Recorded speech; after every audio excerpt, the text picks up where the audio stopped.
In this video, we are going through a full unbox, install, and review of Lowrance's latest trolling motor, the Ghost. We've got our hands on both the 47 and the 52-inch shaft model sizes, and they've both been on the water on this boat. If you're in the market for a new trolling motor, there's some stuff in here that I reckon you probably should have a look at.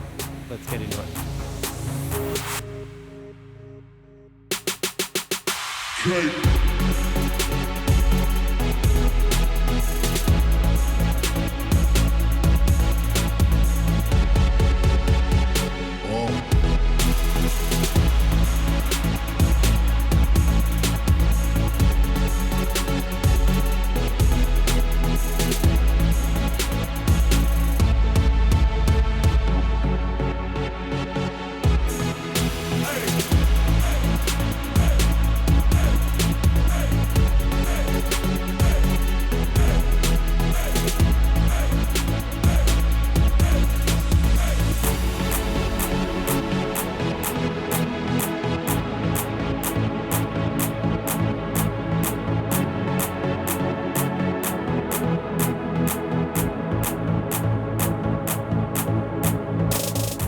So we recently upgraded the trolling motor on the bass boat because the 36 volts motor guide had basically lived its life, and the electric motors have come some way in the last few years, so I couldn't really justify not upgrading one. Now, as I mentioned before, we had the 52-inch Lowrance Ghost model originally on the boat that was loaned to me for a tournament weekend, and now we've put the 47-inch model on now. The 52 was built on the ground as per the instructions, then mounted to the boat afterward. This 47, however, was built basically on the boat. I found that much easier to do as a single person doing it by myself, and we'll talk through that way in this video. So that's what this video is about, mainly the install, but I'll also share some of the insights and first impressions that I've had by using both that 52 and the 47 so far. If you're interested in a full review, I will post the link up here when it goes live in a couple of months' time. I really want to get a feel for the unit, use it without all the fancy bits, and use it with the full integration also to see where this unit's strengths really lie. I'll also paragraph this video down below on the timeline there, so as you're installing, you can skip ahead or rewind as you need. If you aren't interested in the install, then skip ahead straight for the first impressions also. That might be something you're interested in. Let's get into it.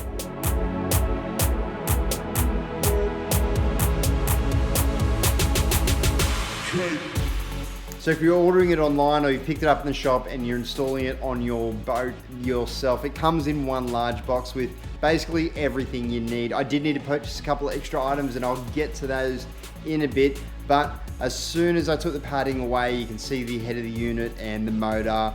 There's the accessory box there with the nuts and screws and all the little bits that you need.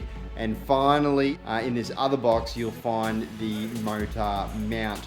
Now, if you follow the instruction manual, it will basically guide you through building the unit on the ground away from the vessel. You'll then need to pick the motor up, align the mounting holes, bolt the motor in, and whilst you have a bit of an uneven center of gravity, that can be a bit tricky. It took us 2 people, sometimes 3, to get this right with the 52-inch shaft length model.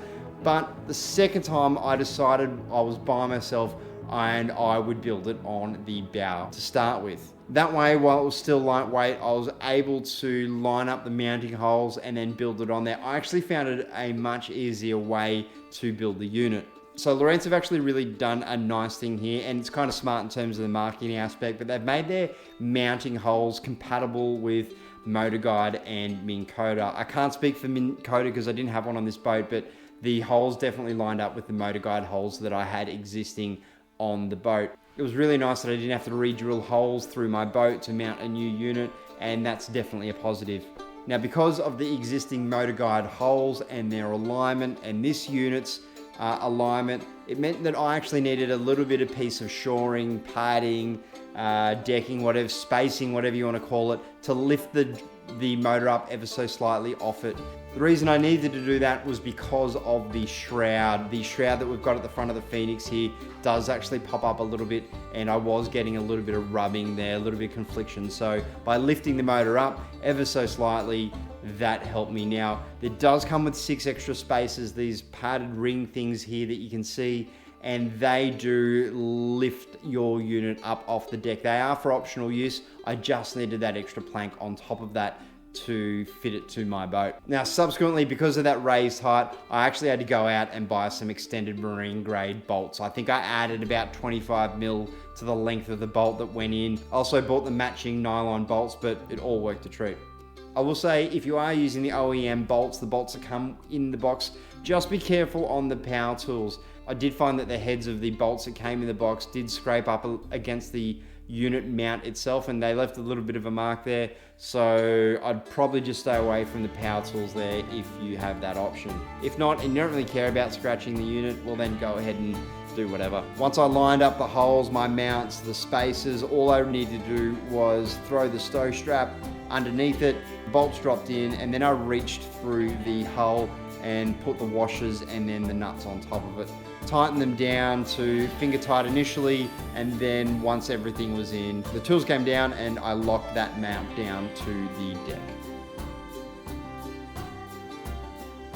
Now, I did notice in the instruction manual as well, it does give a minimum recommended shaft distance away from the bow of the boat. So definitely have a look at that if you are drilling for the first time. You want to get that offset right so that the shaft does sit. I think it's a minimum 1.5 inches away from the nose. I'll throw a little bit of photo here so you can look at it. But you're going to need to line all of that up and drill first. I'd certainly be cautious of drilling the mount in before you've actually measured where the head unit's going to go.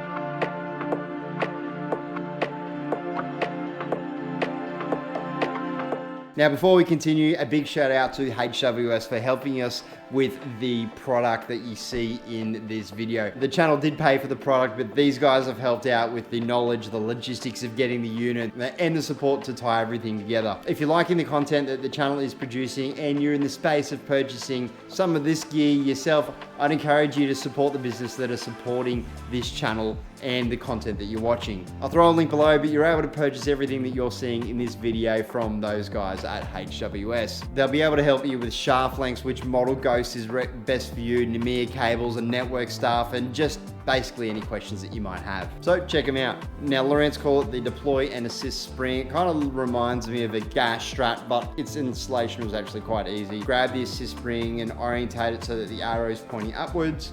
And in the box, you'll also find the bag that contains the binding barrel and the screw. I use 2 screwdrivers to lock that in place. I then stood it up, as you can see here, and then I attached the top of the spring the same way that the bottom one was attached.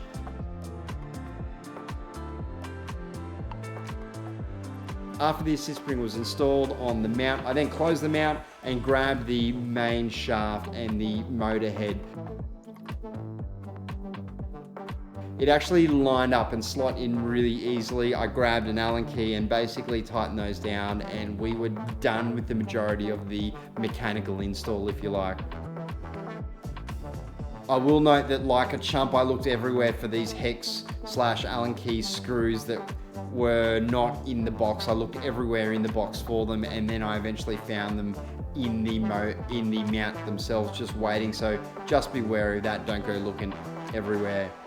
Once I got that in, I double checked that 1.5 inch spacing that I talked about before at the front of the bow, and I had plenty of room. From here, I installed the cable management clips that I had a little bit of Loctite ready on them. I lined up the binding barrels, the screws, and the clips, and they tightened down. And those 4 steps really took no more than 15 minutes.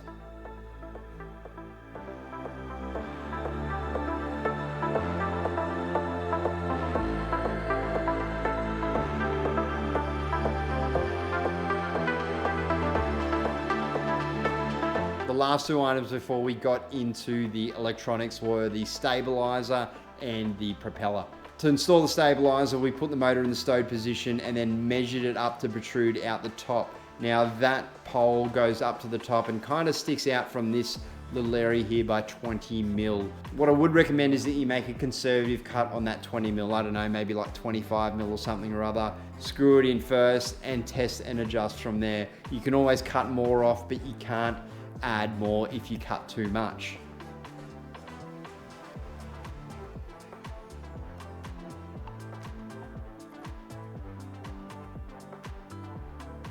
You only need to be a few mil off. If you are too high, you'll see the unit really come away from the deck like I've got here. That was my first cut. I installed a little bit too high. I then went back and took a little bit more off, and the motor now sits nice and flush, really quite neat and parallel to the deck itself.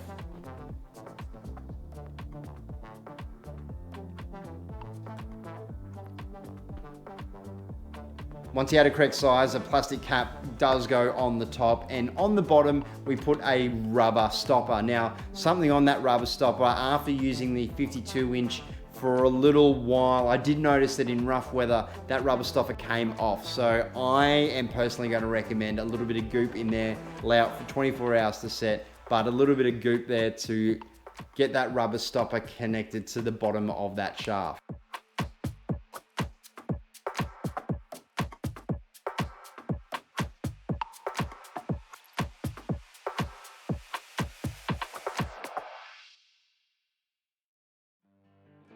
The last thing to add was the two-bladed propeller to the bottom of the motor, and that was simple.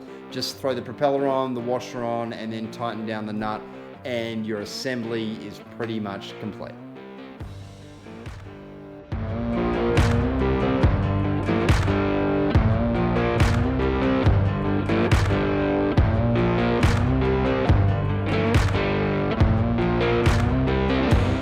So all the steps up to now I found quite simple to assemble the unit itself. The electronics, however, got just a little bit tricky. It's not too daunting, but you're gonna have to make some own allowances for your own boat, depending on how it's set up, particularly with the NMEA backbone, if you're choosing to integrate your trolling motor with some electronics that are on the boat.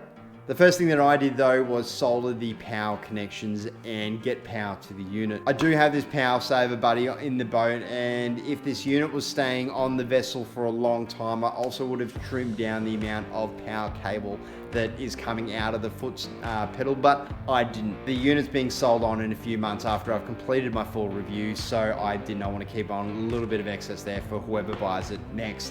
One of the main reasons why I started with Lowrance in this exploration that will be different trolling motors is that it's compatible with both the 36 and the 24 volt system. The boat is currently rigged with the 36 volt system in mind, and the more I think about it, the more I think I really like the idea of having those double circuits. Why? Because if you're running 36 volts and you lose one of your 12 volt batteries, maybe it dies, you know, it's old age or whatever, you can quickly unscrew your power cables, re-rig it all, and then switch your trolling motor to 24 volts. You've got a redundancy there, and I think that's really cool. I will do a follow-up video and talk about the differences in the boat at 24 versus 36. I've got an 18.5 foot boat, so I'll be able to speak to whether or not I prefer one over the other. I will say at 36 volt though, and going at max at full pelt, I did trip my 50 amp circuit breaker a number of times. It was interesting to see that in the installation manual, it actually recommended a 50 amp circuit breaker or fuse for both the 36 and the 24 volt configurations. If you are going to rig a 50 amp fuse in particular, I'd recommend carrying around a couple of extra fuses, but also when and how often are you running at 36 volts at max is probably a consideration also. If you are going to run full pelt and demand that much of your circuit, maybe consider a 60 amp, but you know, that is, I guess, not in accordance with the installation instructions. So straight out of the box though, mine came defaulted to 24 volts, and it was really quite easy to change it to 36. To go into configuration mode after you've got power on the thing, you push the two bottom buttons, I think it's button 3 and button 2 technically, and you hold those two buttons, you wait for the beeps, and after that you hit the test button to change it from 36 to 24 or 24 to 36, and then you hold test to save the selection.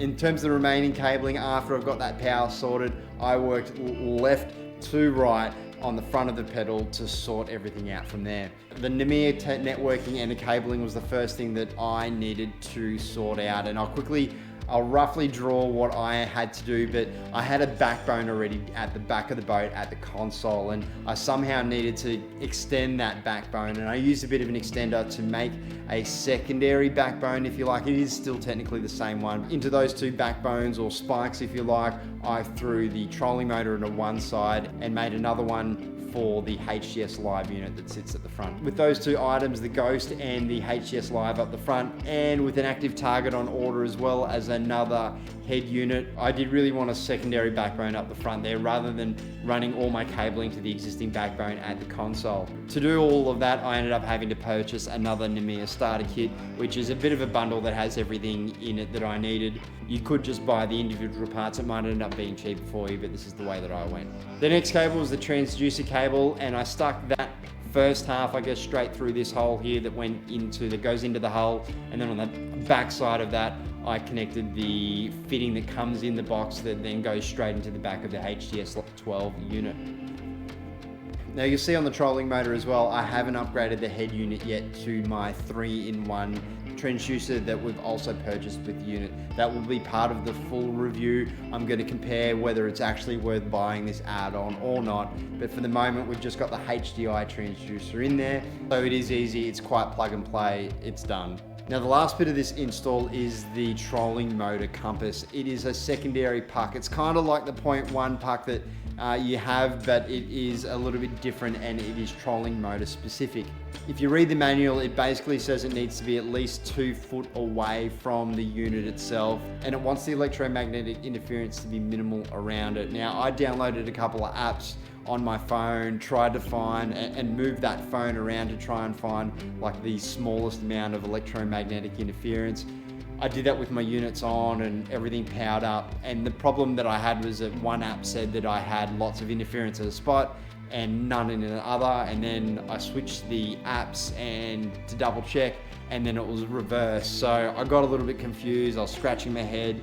I then went on to Lowrance's social media and then started looking at photos of all the pros. I found pros with the puck right next to the unit, pros with the puck quite far away from it, got really confused, and then ultimately I wasn't 100% sure whether it actually mattered or not. So what I did, instead of drilling everything in, I did what I like to do and velcroed the unit into position. I really just wanted to avoid drilling into the wrong position and then having holes all around my boat, and nobody likes that. I guess the important part of the Velcro though is that the puck is centrally aligned with the bow of the boat, so it is pointing straight forward. Not pointing at the bow, but pointing parallel with the bow. And that's basically your installation complete. There is a couple of configuration things that you're going to need to do next time you're on the water, and they're easy kills. The first one has got to do with the compass. You just put your whole system in configuration mode. It's in the installation instructions on how to do it, but you do need to do about a 390-degree turn. For me, I just had myself in gear, in forward gear with full lock to the left, and I went around in a big circle. That was basically the slowest that I could do it. Every now and again, where I thought I was getting a bit quick, I came out of gear and let the boat slow down ever so slightly, but it does talk about doing a slow circle at about 2 to 3 degrees per second. I guess if you divide 390 by 3, you get about 130, so it should take you about 2 minutes to do that full circle. Like I said, it was easy though. It just gave me some beeps when I was done, and the entire thing was configured.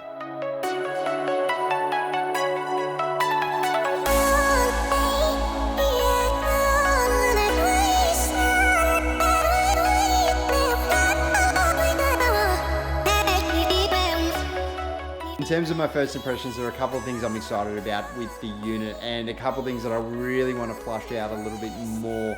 So I really like the look of the unit itself. It's actually really quite solid. Those 6 bolts on the front there, plus with how the unit sits, is really nice. Now, there is some advertising out there that does talk about the ability to stand on that mount, and that might be handy if you do have quite a narrow bow to your boat, and having that unit on there does constrain the area that you've got to play with. I'm not sure how much standing on the mount that I will do, but it is designed to be able to stand on the mount, and I reckon that's pretty cool. The thing that has been documented a fair bit about the motor as well is that it is brushless, and I can tell you the motor sound is quite minimal compared to that motor guide that I had that was running 36 volts, I think 118 pound or 112 pound of thrust. This thing is a mouse compared to that unit already. The fly-by-wire concept is probably something that I'm a little bit used to because I've got experience doing that at work, but I have found it interesting not getting the feedback from the foot pedal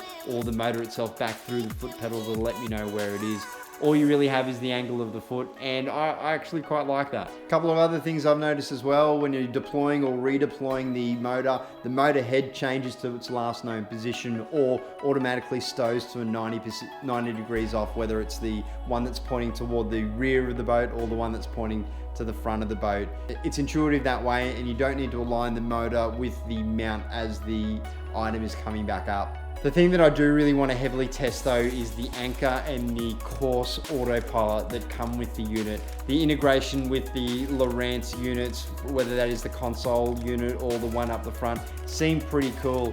I'm yet to work out whether that is a gimmick or is an actual tangible reason to purchase the unit, because at its face value, to be honest, it's quite attractive. I'm pretty keen on seeing how this all fits together, and like I said, if you're keen on seeing that review, well, the link will be up there when it is live. If you're waiting for it and the link's not up there at the moment, I'd encourage you to subscribe to the channel, hit that bell button so you do get notification when that video goes up. Again, a big shout out to HWS for hooking us up with this. Remember, support the people that support this channel, and we'll see greater opportunities for the channel on new products and the like come to fruition.